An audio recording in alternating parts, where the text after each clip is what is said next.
Podemos começar? Gabriel, você que clicou em levantar a mão, você pode ler a questão 1 para a gente? Posso sim, cara. Vai lá.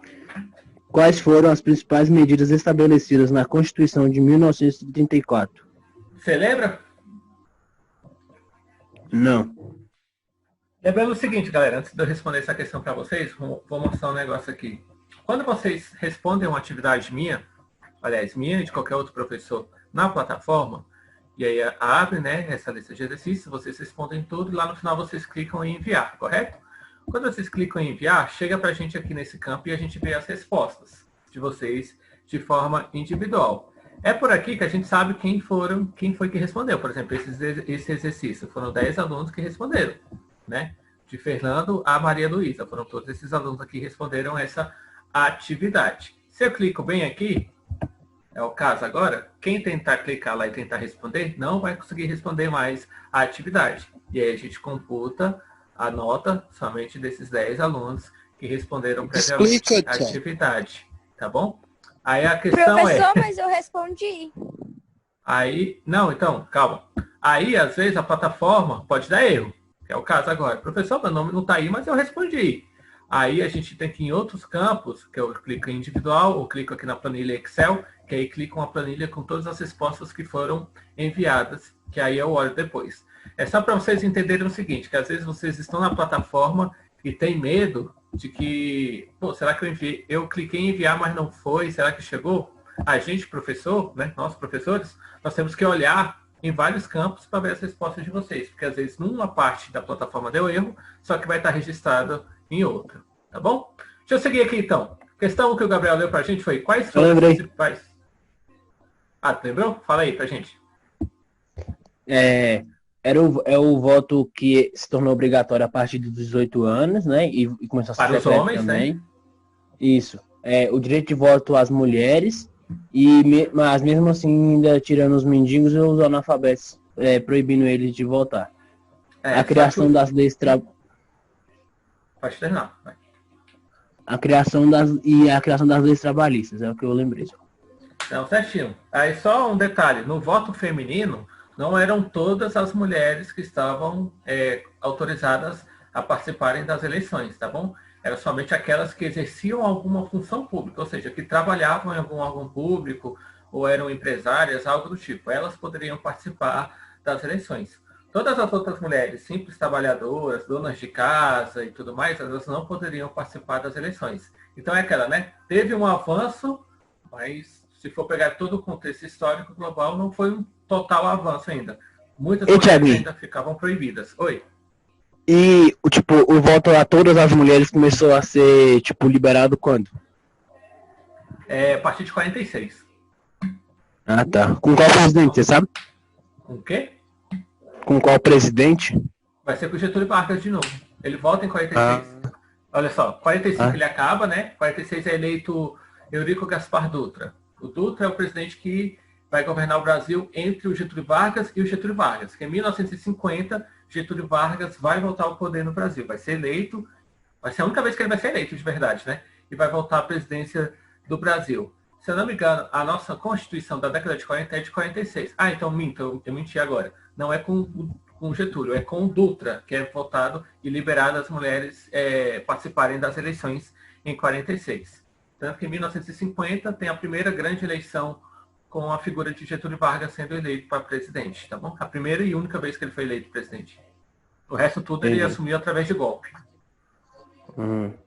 Tá, beleza? Pode crer, então vamos lá. Youssef, você pode ler a 2 pra gente? O que foi a intentona comunista e ela obteve sucesso? A 2, vamos. A 2? Ah, tá, então confundindo tudo. Identifica características objetivos da A e B e da ANL. Você lembra? Realmente eu não respondi. Vamos lá. A e B, a gente comentou um pouquinho na última aula. A e B, Aliança... Internacional Brasileira.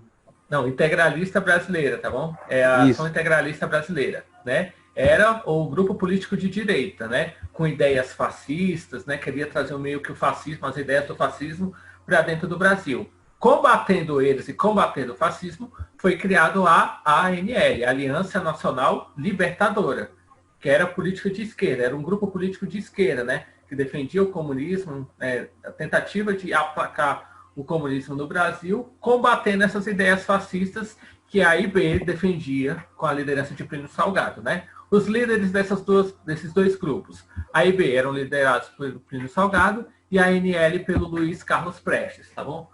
Talvez o maior nome da esquerda comunista no Brasil no século XX foi Luiz Carlos Prestes, ele era o líder da ANL, e é eles que vão tentar, aí vem a questão 3, a intentona comunista, né? O que vai ser a intentona comunista? É a tentativa dos comunistas de tomarem o poder de Getúlio Vargas. Primeiro era derrubar, a tentativa de derrubar Getúlio Vargas, fragilizá-lo politicamente, tirar ele da cadeira de presidente, e aí sim o grupo político assumir a presidência do Brasil, aplicando então um sistema comunista aqui no país. Eles tiveram sucesso? Não tiveram sucesso. Eles foram facilmente reprimidos, né? As 3 bases que eles tentaram tomar de imediato foram facilmente reprimidos pelas tropas do governo. E aí vem a questão 4. E a 4 eu peço aqui desculpa para vocês. Está escrito bem assim. Quem foram Júlio Prestes e Olga Benário? Essas 2 pessoas existiram? Sim. Mas não é o mesmo contexto histórico, tá bom? Júlio Prestes é o candidato que concorreu com Getúlio Vargas à presidência do Brasil em 1930. O correto aqui era Luiz Carlos Prestes. São membros da mesma família, tá bom? Mas são pessoas diferentes. Aqui era Luiz Carlos Prestes e Olga Benário. E Luiz Carlos e Olga Benário que eram um casal, né? Quem foram eles? Alguém sabe me dizer? Foi o Luiz Carlos foi o que defendeu a AIB e a Olga Benário eu não sei. Luiz Carlos defendeu o quê? A AIB? Não, ele defendeu a ANL, né? Isso. E a Olga Benário era sua esposa, só que ela também era, como é que se fala, militante, guerrilheira, tal, de esquerda, né? Para tentar aplicar o comunismo aqui no Brasil. Por qual motivo? Qual era o cenário mundial que a gente estava tendo? A União Soviética, lá na Europa, estava tentando aplicar o comunismo em diversos países no mundo. Na mesma época, nós tivemos a Revolução Cubana, onde aplicou o comunismo em Cuba, né, com Fidel Castro. A China se tornou comunista, a União Soviética comunista também, Coreia do Norte comunista. Então, na mesma época, se tentava também criar uma nação comunista aqui na América do Sul. E é por isso que a União Soviética vai treinar algumas pessoas para tentar levar as ideias comunistas e aplicar isso como política.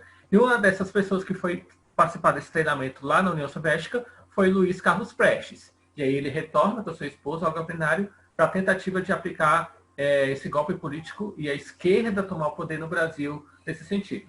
Tiveram sucesso? Não tiveram sucesso, como a gente viu. A intentona comunista não teve sucesso. E aí Getúlio Vargas, que é a segunda parte da pergunta, né? Qual foi o desfecho deles dois após o insucesso da intentona comunista? Ambos são presos por Getúlio Vargas, né?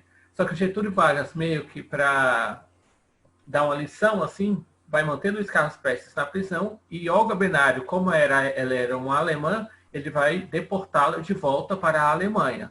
Só que aí vai ter uma característica importante, né? Olga Benário, ela era judia, né? Professava a religião judaica, né? Ela era judia.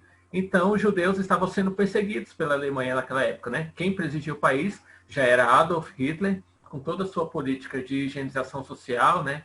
De tentar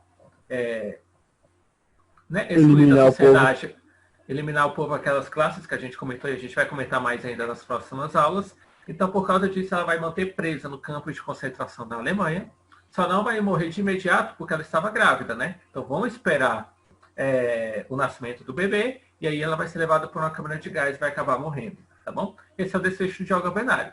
Luiz Carlos Prestes, ele pouco tempo depois, ele vai ser liberto da prisão. Curiosidades. A gente vai falar sobre a volta de Getúlio Vargas em 1950. E a gente vai ver que uma das pessoas que apoiavam a volta de Getúlio Vargas ao poder era quem? Luiz Carlos Prestes, né? Como na política tudo dá uma volta fenomenal e aconteceu com o Luiz Carlos Prestes também. Mas a gente vai ver melhor isso quando a gente for estudar os governos da era democrática do Brasil, tá bom? Vamos lá, Daniel, pode ler a questão 5 aqui pra gente? Posso? Peraí, calma, deixa eu desligar o despertador aqui.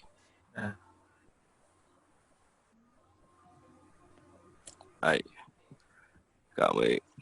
A Constituição Federal Brasileira de 1934, a segunda da República, manteve a base liberal e democrática da anterior, mas incorporou novidades importantes, entre elas.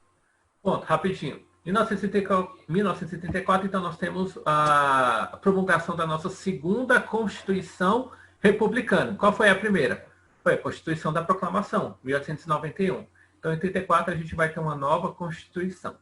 Vamos lá. Essa nova Constituição, ela vai ter como características principais a alternativa D de dado, tá bom? O direito do voto feminino, como nós vimos, apesar de que era somente aquelas mulheres que exerciam alguma função pública e tal. Vai também decretar a legislação trabalhista, tá bom? Vai decretar o salário mínimo para todos os trabalhadores e a criação das justiças, tanto eleitoral quanto do trabalho. Porque a partir daquela Constituição, nós tínhamos regras fixas, tanto para as eleições presidenciais, governamentais, deputados e senadores, também como nós tínhamos as nossas decisões de justiça no âmbito da esfera trabalhista, né? Então, a partir do momento que você tem uma jornada de trabalho, que você tem um salário mínimo, os empresários, os patrões, né, os empregadores, começam a ter que cumprir uma série de direitos, de deveres, né, previstos na Constituição. Então, acabou a época de exploração trabalhista e tudo mais. Então, tinham que manter, nesse sentido, então, manter uma certa organização político-jurídica no Brasil. Belezinha? Tudo certo? Amanda, pode ler a 6 para a gente?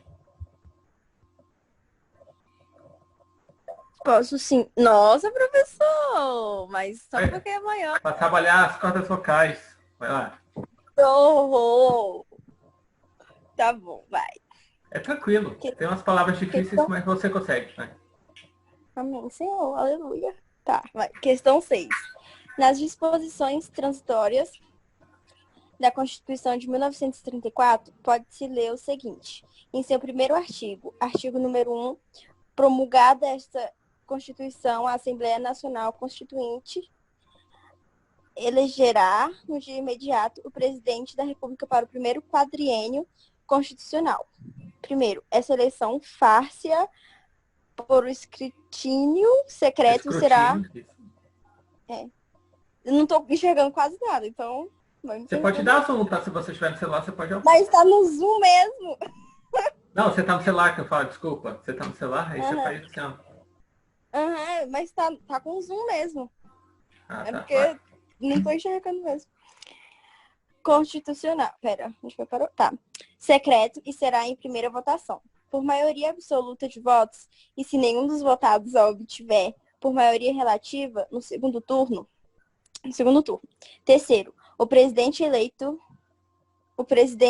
prestará compromisso perante a Assembleia dentro de 15 dias da eleição e exercerá o mandato até 3 de maio de 1938.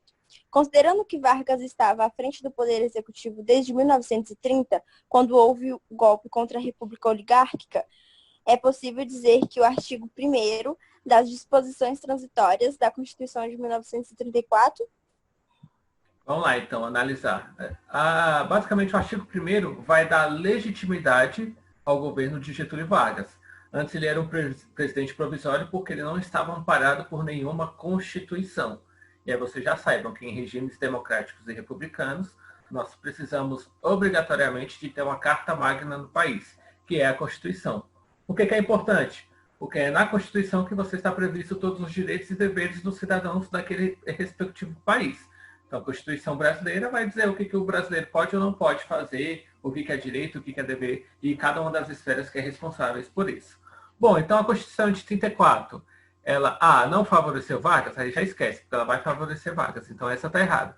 B, favoreceu os antigos oligarcas de antes da Revolução de 1930? Não, porque eles não vão retomar o poder do país, né? Quando a gente fala aqui, a gente está falando do período dos coronéis, né? A República Oligárquica, quando os coronéis mandavam. Eles voltam ao poder desse período? Não. Então não vai favorecer também os antigos coronéis oligárquicos, vamos dizer assim. C. Deflagrou uma nova insurreição armada no estado de São Paulo?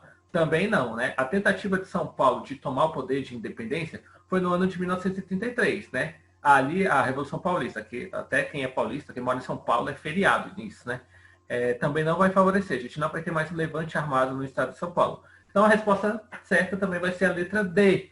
Vai beneficiar o legado da Revolução de 1930 e o poder centralizador de Vargas ao não convocar eleições diretas para presidente. Vargas ele vai ser eleito de forma indireta, voto secreto, ou seja, deputados e senadores que vão deixar ele na cadeira de presidente, em 34. Só que estava previsto, como vocês podem ver bem aqui, no parágrafo 3º, né, do nosso artigo 1º da Constituição de 34, uma eleição presidencial no dia 3 de maio de 1938. Então, em 38, Getúlio Vargas teria que passar a faixa de presidente para uma outra pessoa. Por qual motivo? Porque nessa Constituição não estava autorizada a reeleição. Então, obrigatoriamente, Getúlio Vargas tinha que passar a faixa de presidente para outra pessoa. Só que aí o que ele vai fazer? Vai aproveitar-se da intentona comunista para aplicar um outro golpe político, o Estado Novo, e aí ele vai permanecer no poder, fingindo, criando uma fake news, que foi o Plano Cohen, que é a partir daí que a gente começa a aula de quarta, quinta-feira. Não decorei ainda o horário novo. Tudo bem?